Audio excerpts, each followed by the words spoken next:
Essa é a segunda edição do Fórum de Cooperação Financeira Brasil-China. E quem acompanhasse o evento não acharia um exagero muito grande a proposta de rebatizar a coisa toda para Bahia-China, porque, ao que tudo indica, a Bahia é e continuará sendo um destino preferencial dos investimentos chineses no Brasil.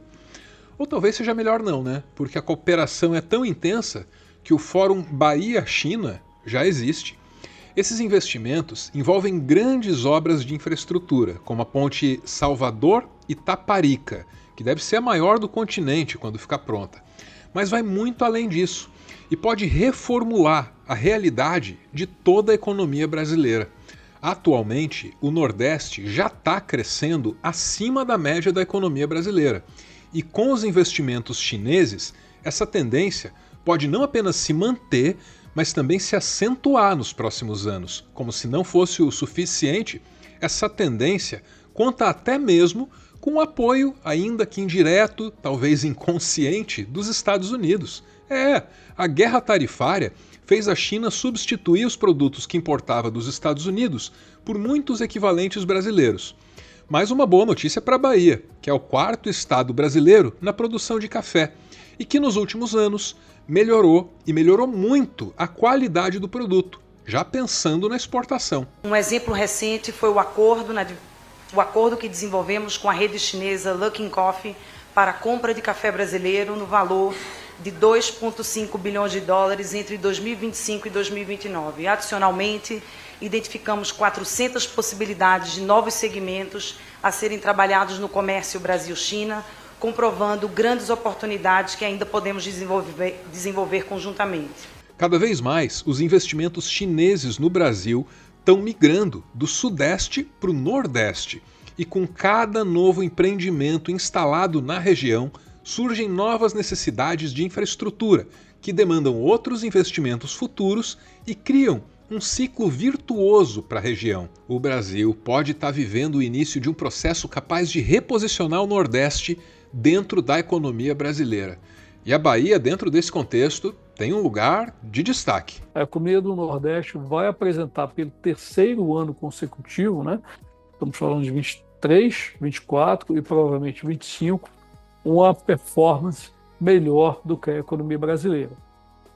Estamos otimistas, realisticamente otimistas, né? Ainda que levando em consideração o fato de que a economia da região e a economia do Brasil, ela opera sob uma taxa de juros muito elevada, o que evidentemente tem um impacto sobre a possibilidade da economia apresentar ritmos mais elevados de crescimento. Eu sou o Álvaro Borba. E eu vou te mostrar que, se der tudo certo, em algum tempo, o Nordeste pode ter a chance de dizer que leva o PIB do Brasil nas costas. O presidente do Brasil começou dia 9 de outubro de 2025 no Palácio Alvorada, dando uma entrevista para a Rádio Piatã, da Bahia. A primeira pergunta era sobre a inauguração de uma fábrica da BYD em Camaçari, na Bahia, que aconteceria apenas horas depois daquela conversa ali. Já vamos começar então falando sobre a inauguração da BYD, inclusive o senhor sai daqui e vai para a inauguração lá em Camaçari. Né? O que essa indústria, essa empresa representa para a Bahia e para a economia nacional também? Olha, representa para a Bahia, representa para os trabalhadores da Bahia, representa para o Brasil e para mim pessoalmente, porque foi com muita tristeza que eu vi a Ford sair da Bahia. Eu vi a Ford entrar na Bahia numa briga entre o governo do Rio Grande do Sul, que era do PT, o Olívio Dutra, com a Ford na Bahia. A Bahia sai do Rio Grande do Sul, vai para a Bahia. Eu fui junto com o Jacques Wagner comunicar, sabe, que a Ford ia para a Bahia. E quando a Ford saiu foi uma tristeza. E de fato, a saída da Ford foi não apenas uma tristeza, mas também um prejuízo, porque o Estado brasileiro investiu pesado em infraestrutura para que a fábrica pudesse ser instalada por lá. Mas o tempo passou, a BYD ficou com as instalações e agora, ao iniciar as atividades, anuncia planos que vão além de qualquer coisa que pudesse acontecer com a Ford. Em primeiro lugar, um centro de desenvolvimento tecnológico, em que engenheiros chineses e brasileiros já desenvolveram um motor que combina o uso de etanol e eletricidade, muito adaptado às necessidades nacionais. Isso, por si só, já é muito mais do que se esperava da BYD no Brasil. Mas vieram outros anúncios. A segunda etapa da instalação da fábrica deve trazer mais funções para o solo nacional e deve dobrar o volume da produção projetado inicialmente. A partir de um segundo momento, a BYD vai começar a, de fato, operar em CKD, que quando o veículo é completamente montado aqui no Brasil. Então, os kits vão vir da China, mas aí vai ter maior uso de peças e também vai gerar mais empregos aqui no Brasil, pois vão ser necessárias mais pessoas nessa linha de produção. Atualmente, nesse primeiro momento também, a fábrica da BYD vai ter capacidade para 150 mil carros por ano, produção de 150 mil carros por ano. E aí, a partir da demanda, né, a partir do interesse da população pelos carros, pode chegar a 300 mil carros. Com tudo isso, o que se espera é que a chinesa BYD seja a maior montadora do mercado automotivo nacional num prazo de 5 anos. Parece ambicioso, mas quem conhece o desempenho da BYD em outros mercados não duvida disso não. Se a BYD e as outras empresas chinesas instaladas na região quiserem exportar o que elas andam produzindo ali, elas vão precisar de mais e mais infraestrutura portuária. E é aí que entra Ilhéus. O Porto Sul está sendo erguido no distrito de Aritaguá, no litoral norte de Ilhéus, entre as comunidades de Sambaituba e Ponta da Tulha. O local foi escolhido após anos de estudos por reunir 3 fatores raros de forma conjunta: profundidade natural suficiente para receber navios de grande porte, proximidade de zonas de produção estratégica no interior da Bahia e ligação direta com a Ferrovia de Integração Oeste-Leste, o FIOL. No mar, a infraestrutura será de escala impressionante. Uma ponte de acesso de cerca de 3,5 quilômetros avançará sobre as águas, conectando o continente aos piers de atracação, permitindo operações em áreas naturalmente profundas e reduzindo a necessidade de dragagens constantes. A ligação ferroviária, que é mencionada nesse vídeo aí do Construction Time, é muito importante. A gente está falando de uma ferrovia que sairia de Ilhéus, numa ponta do nosso continente, e iria até Xangai, no Peru, onde o capital chinês acabou de construir o maior porto da América Latina. A ferrovia ligando esses 2 portos é um sonho da China e dependeria do capital deles, claro.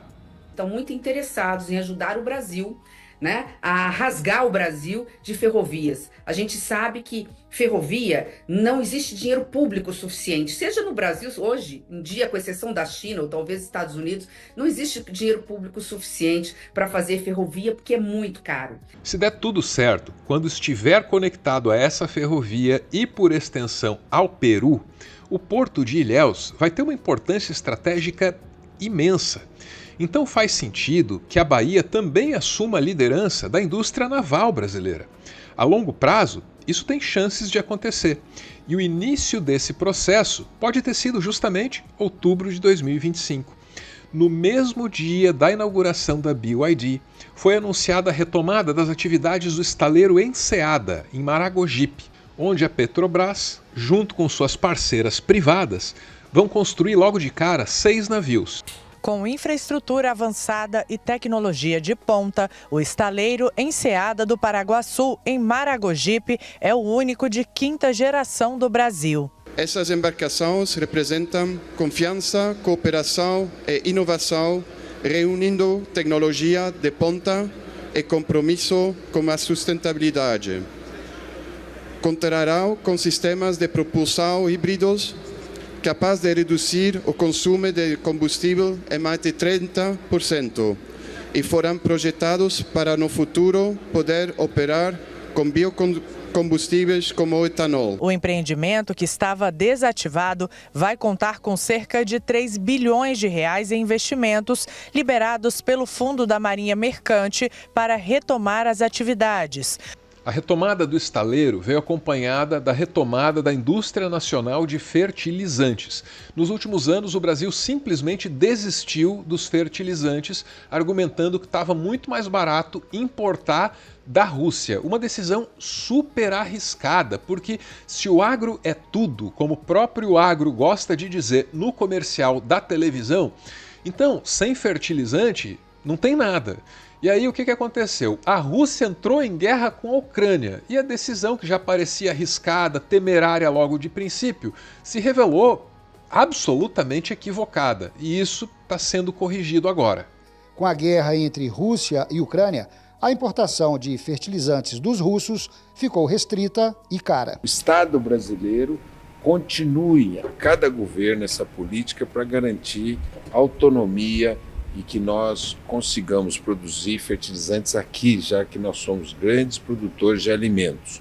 E o que alimenta as plantas são os fertilizantes. E que estados estão no centro da retomada da indústria nacional de fertilizantes? Retomada tão importante, tão estratégica.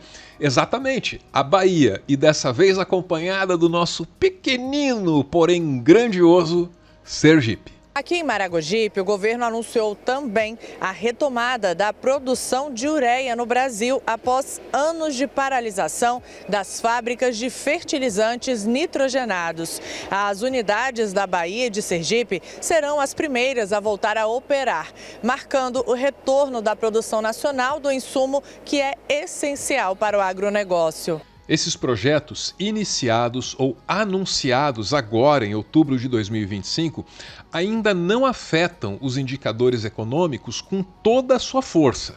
Mas quando essas notícias começarem a mexer nos números, aí elas vão radicalizar uma tendência que já está em curso. Porque a economia do Nordeste já anda crescendo acima da média brasileira desde 2023, e com novas fábricas, com porto, com estaleiro, com ferrovia, com grandes obras públicas, aí é que essa dianteira vai se acumular mesmo.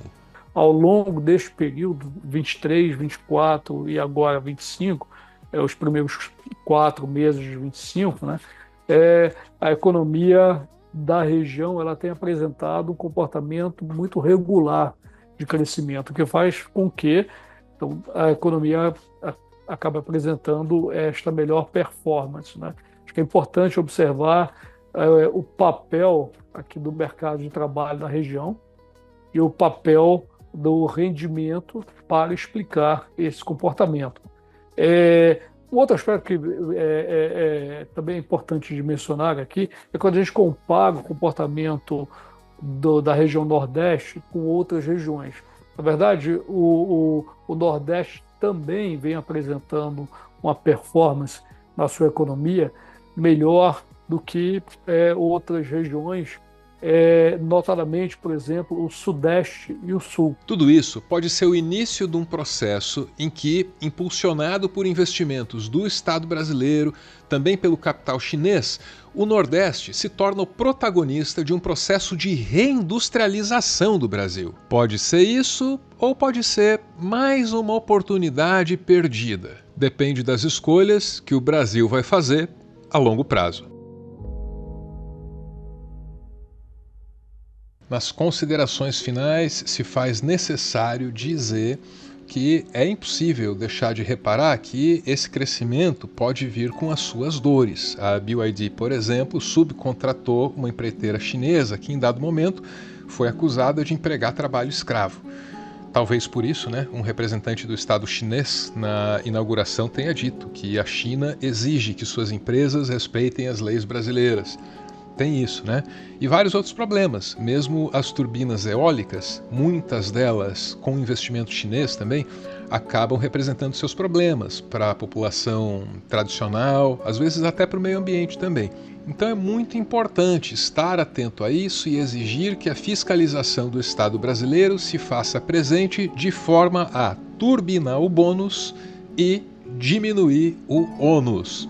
Falei bastante, Bora ouvir os apoiadores desse canal? É o nosso finalzinho, ou PS. Muito necessário para o Brasil, porque o que está ocorrendo na crise dos Estados Unidos é porque eles se desindustrializaram para construir as fábricas que tinham mão de obra mais barata na China. Tendo isso aqui, começando da por cima pelo Nordeste, eu acho que o primeiro ponto não é nem só olhar as coisas positivas, mas é olhar os desafios. Primeiro, o Brasil precisa estar pronto para receber tais investimentos, saber organizar e administrar os investimentos. O segundo é, ao mesmo tempo, investir ele mesmo, né? O próprio investir mesmo em ciência e tecnologia, para a gente não ser dependente de investidores, a gente poder investir nós mesmos. E um outro desafio já é mais na área política, né? Investimento da China sempre vai ser mais mal visto que uma intervenção militar dos Estados Unidos, visto o Nobel da Paz ganho recentemente. Vocês sabiam que, graças ao renomado cientista brasileiro Miguel Nicoleles, o Nordeste possui 2 grandes institutos de neurociências? O Instituto do Cérebro e o Instituto Internacional de Neurociências, ambos no Rio Grande do Norte, formam um polo de pesquisa e ensino avançado na região, com foco em diversas áreas, como cognição, doenças neuropsiquiátricas e o desenvolvimento de novas tecnologias de diagnóstico e tratamento. E isso pode ser só o início. E viva o nosso Nordeste! Muito obrigado por ver esse vídeo até o final, o finalzinho e o finalzinho. O PS dessa vez ficou mais curto, né, gente? Desculpa. Acho que é porque eu deixei pouco tempo para que vocês pudessem participar. Eu tô com um pouquinho de pressa para fechar essa edição, pelos motivos mais egoístas que eu vou ter que confessar aqui. É sábado e aos sábados eu faço uma aula para aprender a conduzir um barquinho à vela, pequenininho, um dinghy. Tá aí eu, ó, no meu colete inflável, que é meio grande demais e faz com que eu pareça uma tartaruguinha. Então é isso, tô indo pra minha aulinha e queria finalizar esse vídeo antes de ir, sabe? Então deixei lá ser essa tartaruguinha no meu barco. Não é meu, né? É da escolinha. Valeu!